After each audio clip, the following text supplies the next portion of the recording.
बृहस्पतिवार व्रत कथा। एक समय की बात है कि हमारे भारतवर्ष में एक राजा राज्य करता था। वह बड़ा प्रतापी और दानी था। वह नित्य देवालय में जाकर दर्शन करता, ब्राह्मणों एवं गुरुओं की सेवा किया करता था। उसके दरवाजे से कोई भी निराश होकर नहीं जाता था। प्रत्येक बृहस्पतिवार को व्रत एवं पूजन किया करता था। वह गरीबों की सहायता करता था, परंतु यह सब बातें उसकी रानी को अच्छी नहीं लगती थी। ना वह व्रत करती, ना वह किसी को एक पैसा दान में देती, तथा राजा को भी ऐसा करने से मना किया करती थी। एक समय की बात है, राजा शिकार खेलने वन को गए हुए थे। घर पर रानी और दासी अकेले थे। तभी भगवान बृहस्पति देव एक साधु का रूप धारण करके राजा के दरवाजे पर भिक्षा मांगने आए तथा भिक्षा मांगी। तो रानी कहने लगी, हे साधु महाराज, मैं इस दान और पुण्य से तंग आ गई हूँ। मुझसे तो घर का कार्य ही समाप्त नहीं होता है। इस कार्य के लिए तो मेरे पतिदेव ही बहुत हैं। अब आप ऐसी कृपा करें कि ये समस्त धन नष्ट हो जावे तथा मैं आराम से रह सकूं। साधु बोले, हे देवी, तुम बड़ी विचित्र हो। संतान और धन से तो कोई दुखी नहीं होता। पापी भी पुत्र और धन की इच्छा रखता है। अगर आपके पास धन अधिक है तो भूखे मनुष्यों को भोजन कराओ, प्याऊ लगवाओ, बाग बगीचों का निर्माण कराओ, निर्धन मनुष्यों की कुंवारी कन्याओं का विवाह कराओ। ऐसे अनेकों आदि यज्ञ आदि धर्म कार्य हैं जिससे आपका और आपके कुल का यश बढ़ेगा तथा स्वर्ग की प्राप्ति होगी। रानी बोली, हे साधु महाराज, मुझे ऐसे धन की आवश्यकता नहीं जिसे मैं और मनुष्यों को दान दूं तथा जिसको रखने और उठाने में मेरा सारा समय बर्बाद हो जावे। साधु ने कहा, हे देवी, अगर ऐसी यही इच्छा है तो ऐसा ही होगा। मैं तुम्हें बताता हूँ, वैसा ही करना। गुरुवार के दिन घर को गोबर से लीपना तथा अपने बालों को धोते हुए स्नान करना। राजा से कहना बाल बनवाए।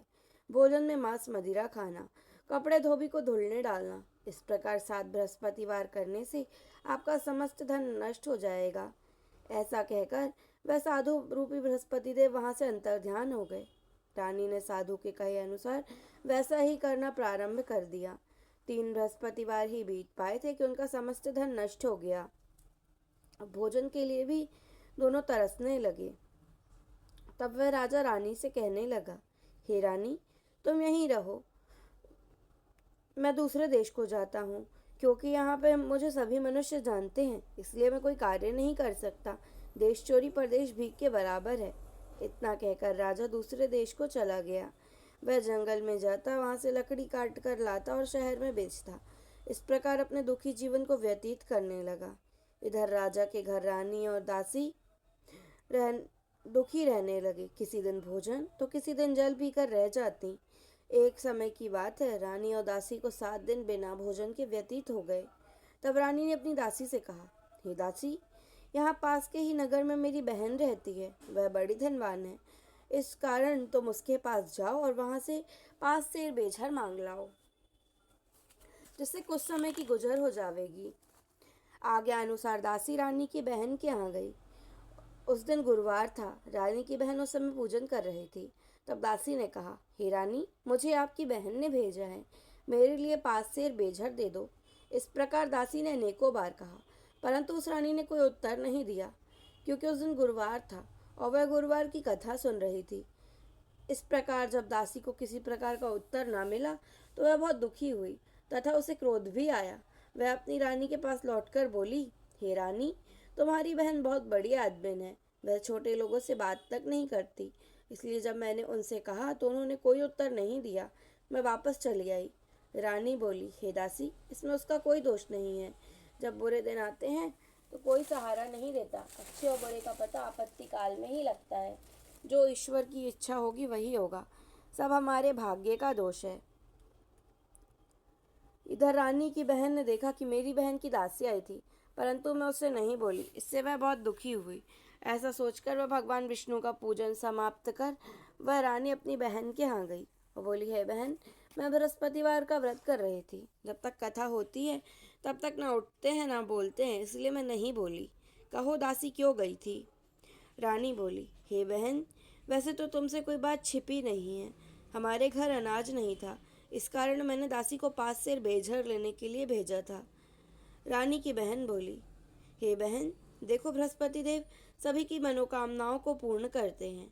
देखो शायद तुम्हारे घर में अनाज रखा हो। इस प्रकार के वचन जब रानी ने सुने तो वह घर के अंदर गई और वहां उसे एक घड़ा बेझर से भरा मिल गया। तब वह रानी और दासी बहुत खुश हुई और दासी कहने लगी, हे रानी, देखो वैसे जब हमको भोजन नहीं मिलता तो हम व्रत ही तो करते हैं।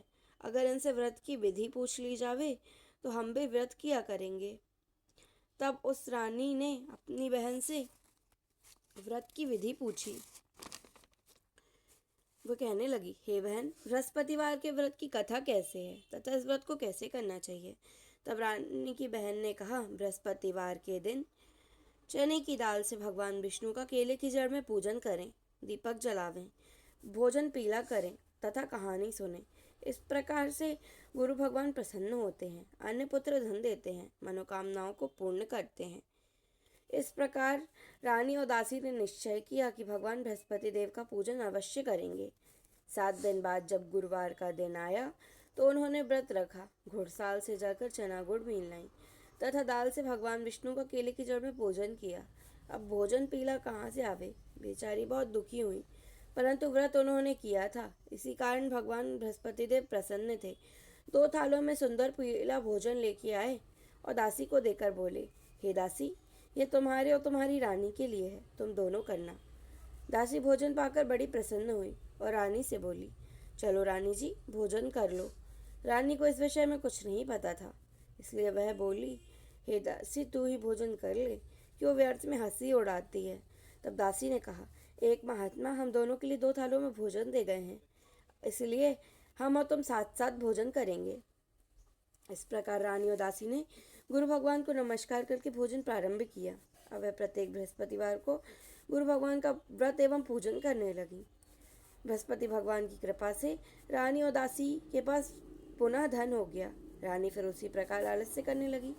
तब दासी कहने लगी, हे रानी, तो पहले भी इसी प्रकार आलस्य किया करती थी, तुम्हें धन रखने में कष्ट होता था, इसलिए समस्त धन नष्ट हो गया। अब गुरु भगवान की कृपा से मिला है तो तुम्हें फिर आलस्य होता है। बड़ी मुसीबतों के बाद हमने ये धन पाया है, इसलिए हमें दान पुण्य करना चाहिए। भूखे मनुष्य को भोजन कराओ, प्याऊ लगवाओ, ब्राह्मणों को दान दो, कुआं तालाब बावड़ी आदि का निर्माण कराओ, मंदिर पाठशाला बनवाकर दान दो,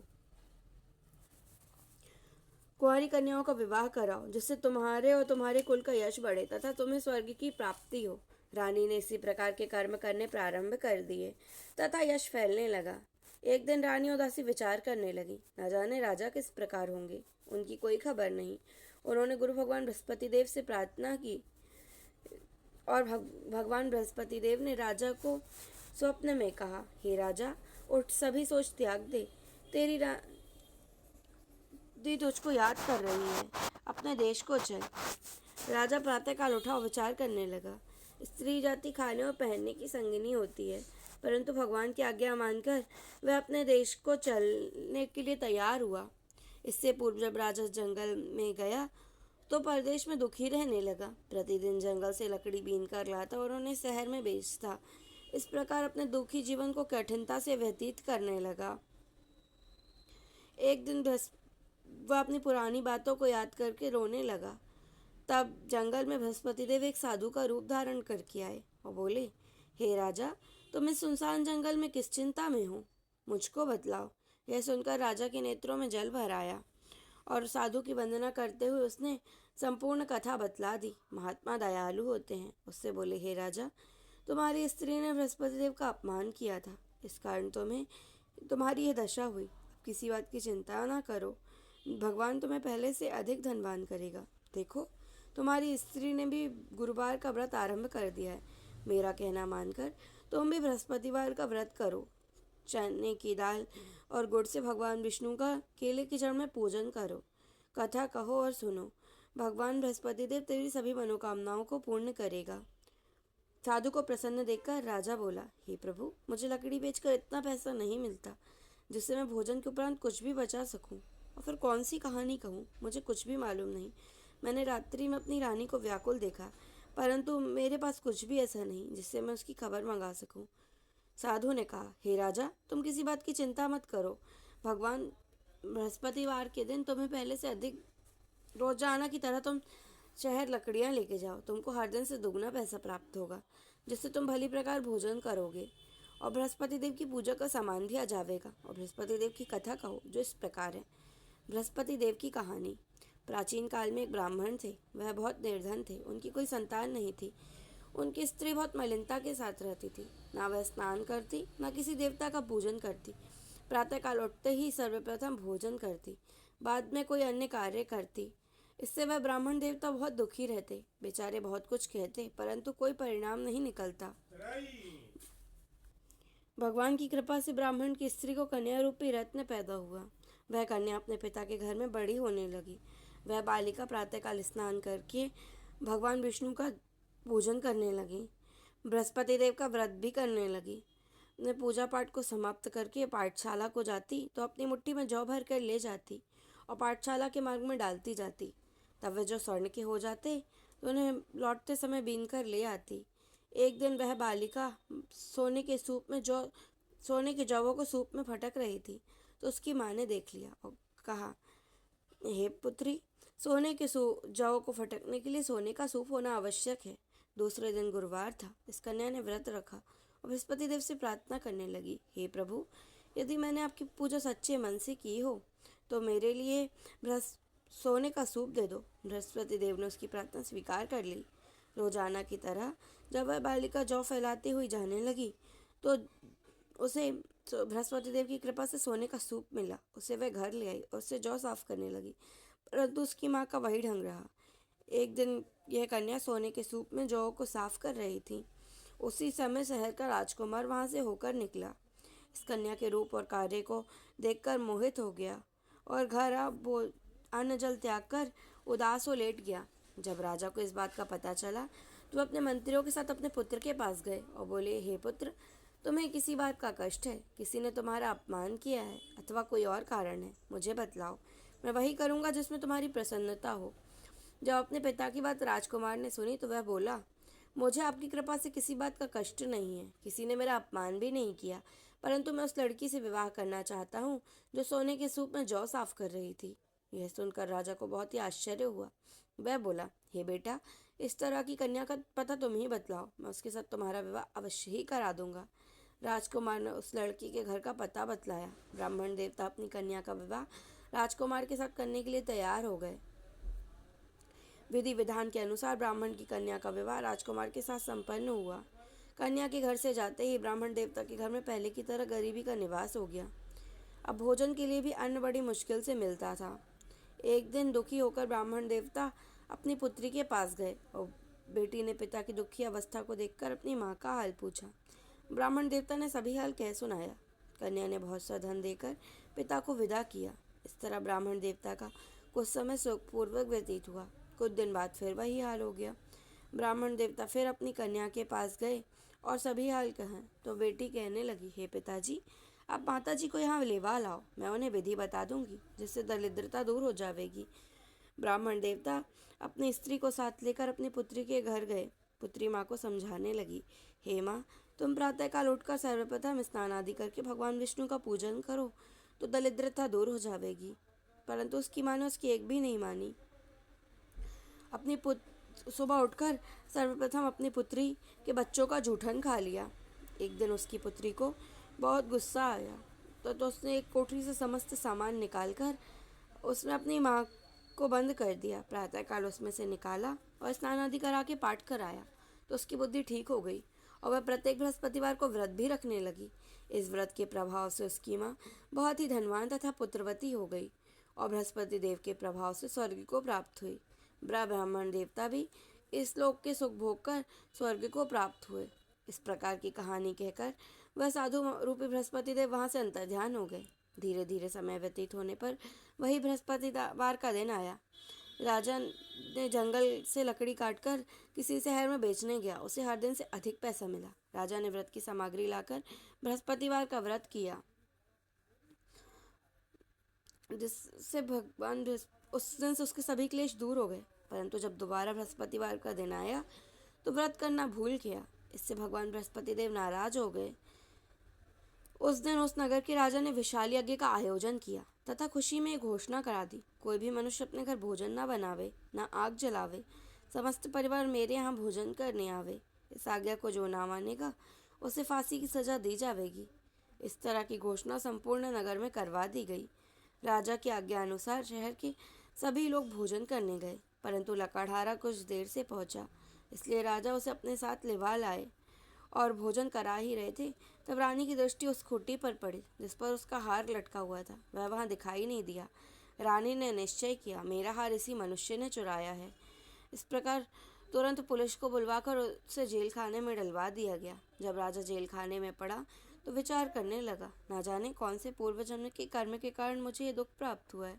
वह उसी साधु को याद करने लगा जो कि जंगल में मिले थे। उसी समय बृहस्पति देव एक साधु का रूप धारण करके करके प्रकट हुए और राजा की दशा को देखकर कहने लगे, अरे मूर्ख, तूने बृहस्पतिवार की कथा नहीं कही, इस कारण तुझे ये दुख प्राप्त हुआ। अब किसी बात की चिंता मत कर। बृहस्पतिवार के दिन जेल खाने के दरवाजे पर 4 पैसे पड़े मिलेंगे, उससे तू बृहस्पति देव की कथा कहना, जिससे तेरे सभी क्लेश दूर हो जाएंगे। बृहस्पतिवार के दिन उसे 4 पैसे पड़े मिले। राजा ने भगवान बृहस्पति देव की कथा कही। उसी रात्रि को बृहस्पति देव ने उस नगर के राजा को स्वप्न में कहा, हे राजा, तुमने जिस आदमी को बंद कर दिया है वह निर्दोष है, वह राजा है, उसे छोड़ देना। रानी का हार उसी खूंटी पर लटका हुआ है। अगर तुम ऐसा नहीं करोगे तो मैं तुम्हारे राज्य को नष्ट कर दूंगा। इस प्रकार रात्रि में स्वप्न देख राजा प्रातःकाल उठा और हार को खूंटी पर लटका देखकर लकड़हारे को बुलवाकर क्षमा मांगी तथा राजा को योग्य सुंदर वस्त्र आभूषण देकर विदा किया। तब राजा भगवान बृहस्पति देव की आज्ञा अनुसार अपने नगर को चल दिया। जब राजा नगर के निकट पहुंचा तो उसे बहुत ही आश्चर्य हुआ। नगर में पहले से अधिक बाग, तालाब, कुएं तथा बहुत सी धर्मशाला, मंदिर आदि बन गए थे। राजा ने पूछा, ये सब किसके बाग, तालाब और धर्मशाला हैं? तब नगर के सभी लोग कहने लगे, ये सब रानी और दासी के हैं। तब राजा को बहुत ही आश्चर्य हुआ तथा क्रोध भी आया। जब रानी ने यह खबर सुनी कि राजा आ रहे हैं तो उसने कहा, हे दासी, देखो, राजा हमको कितनी बुरी हालत में छोड़ गए थे। वह हमारी ऐसी हालत देखकर लौट ना जाए, इसलिए तू दरवाजे पर खड़ी हो जा। आज्ञा अनुसार दासी दरवाजे पर खड़ी हो गई। जब राजा आए तो उन्हें अपने साथ लिवा लाई। तब राजा ने क्रोध करके अपनी तलवार निकाली और कहा, बताओ, तुम्हें यह धन कैसे प्राप्त हुआ? उन्होंने कहा, हमें यह सब धन बृहस्पति देव के प्रभाव से प्राप्त हुआ है। राजा ने निश्चय किया, 7 दिन बाद तो सभी बृहस्पतिवार का व्रत एवं भोजन करते हैं, परंतु मैं रोजाना दिन में 3 बार कहानी कहूँगा तथा रोज व्रत किया करूँगा। अब हर समय राजा के दुपट्टे में चने की दाल बंधी रहती तथा दिन में 3 बार कहानी कहता। एक दिन राजा ने विचार किया, चलो अपनी बहन के यहाँ हो आवे। इस तरह का निश्चय कर राजा घोड़े पर सवार होकर अपनी बहन के यहाँ चलने लगा। मार्ग में उसने देखा कुछ आदमी एक मुर्दे को लिए जा रहे हैं। उन्हें रोककर वह कहने लगा, अरे भाइयों, मेरी बृहस्पतिवार की कथा सुन लो। वह बोले, लो, हमारा तो आदमी मर गया, इसे अपनी कथा की पड़ी है। परंतु कुछ बोले, अच्छा कहो, हम तुम्हारी कथा भी सुनेंगे। इस प्रकार राजा ने दाल निकाली। जब कथा आधी हुई तो मुर्दा हिलने लगा और जब कथा समाप्त हुई तो राम राम कहकर वह मनुष्य खड़ा हो गया। आगे मार्ग में उसे एक किसान खेत में हल चलाता मिला। उसे देखकर राजा कहने लगा, अरे भैया, मेरी बृहस्पतिवार की कथा सुन लो। किसान बोला, जब तक तेरी कथा सुनूंगा तब तक 4 रैया जोत लूँगा, जा अपनी कथा किसी और को सुनाना। इस प्रकार राजा चलने लगा। राजा के हटते ही बैल पछाड़ खाकर गिर गए तथा किसान के पेट में भी जोर से दर्द होने लगा। उसी समय उसकी माँ रोटी लेकर आई। उसने जब देखा तो पुत्र से सभी हाल पूछा। बेटे ने सभी हाल कह सुनाया। बुढ़िया दौड़ी दौड़ी घुड़सवार के पास गई और बोली, मैं तेरी कथा सुनूंगी, अपनी कथा मेरे खेत पर चलकर ही कहना। राजा ने बुढ़िया के खेत में जाकर कथा कही, जिसको सुनते ही बैल खड़े हो गए तथा किसान के पेट में का भी दर्द बंद हो गया। राजा अपनी बहन के यहाँ पहुँचा। बहन ने भाई की खूब मेहमानी करी। जब राजा प्रातःकाल उठा, कहने लगा, सभी लोग भोजन कर रहे हैं, कोई ऐसा है जिसने भोजन न किया हो तथा मेरी बृहस्पतिवार की कथा सुन ले? बहन बोली, भैया, यह देश ऐसा ही है, पहले लोग भोजन करते हैं, बाद में कोई अन्य कार्य करते हैं। परंतु पड़ोस में कोई हो तो देखती हूँ, परंतु उसे कोई ऐसा नहीं मिला जिसने भोजन न किया हो। अतः वह एक कुम्हार के यहाँ गई जिसका लड़का बीमार था। उसे मालूम हुआ कि उनके यहाँ 3 दिन से भोजन नहीं हुआ। रानी ने उस कुमार से अपने भाई की कथा सुनने के लिए कहा। कुमार तैयार हो गया। राजा ने जाकर कथा कही, जिसको सुनकर उसका लड़का ठीक हो गया। अब राजा की प्रशंसा होने लगी। एक दिन राजा ने अपनी बहन से कहा, हे बहन, हम अपने घर को जाएंगे, तुम भी तैयार हो जाओ। बहन ने अपनी सास से पूछा तो उसकी सास ने कहा, अकेली चले जा, परंतु अपने लड़के को मत ले जाना। इस प्रकार बहन ने अपने भाई से कहा, भाई मैं तो चलूंगी, परंतु कोई बालक नहीं जाएगा। तब राजा ने अपनी बहन को साथ लिए बिना अपने नगर को लौट आया। राजा ने सब वृत्तांत अपनी रानी को सुनाया। वह कहने लगा, हम निर्वंशी हैं, हमारा मुंह देखने का भी धर्म नहीं। रानी ने राजा से कहा, भगवान बृहस्पति देव ने हमें सब कुछ दिया है, वह हमें संतान भी अवश्य देंगे। उसी रात्रि को बृहस्पति देव ने राजा को स्वप्न में कहा, हे राजा, उठ, सभी सोच त्याग दे, तेरी रानी गर्भवती है, 9वें महीने रानी को सुंदर पुत्र पैदा होगा। तब राजा बोला, हे रानी, स्त्री बिना भोजन के रह सकती है, परंतु बात कहे बिना नहीं रह सकती। जब मेरी बहन आवे तो मुझसे कुछ मत कहना। जब राजा की बहन ने शुभ समाचार सुना तो वह बहुत खुश हुई तथा बधाई लेकर अपने भाई के यहाँ आई। तब रानी ने कहा, घोड़ा चढ़कर तो नहीं आई, गधा चढ़ी आई। तब राजा की बहन बोली, भाभी, मैं इस प्रकार ना कहती तो तुम्हें संतान कैसे मिलती। बृहस्पति देव ऐसे ही हैं, जैसी जिसके मन में कामनाएं सभी को पूर्ण करते हैं। जो सद्भावना पूर्वक बृहस्पतिवार का व्रत करता है, कथा पढ़ता अथवा सुनता है, बृहस्पति देव उसकी सभी मनोकामनाओं को पूर्ण करते हैं। बोलो बृहस्पति देवता की जय।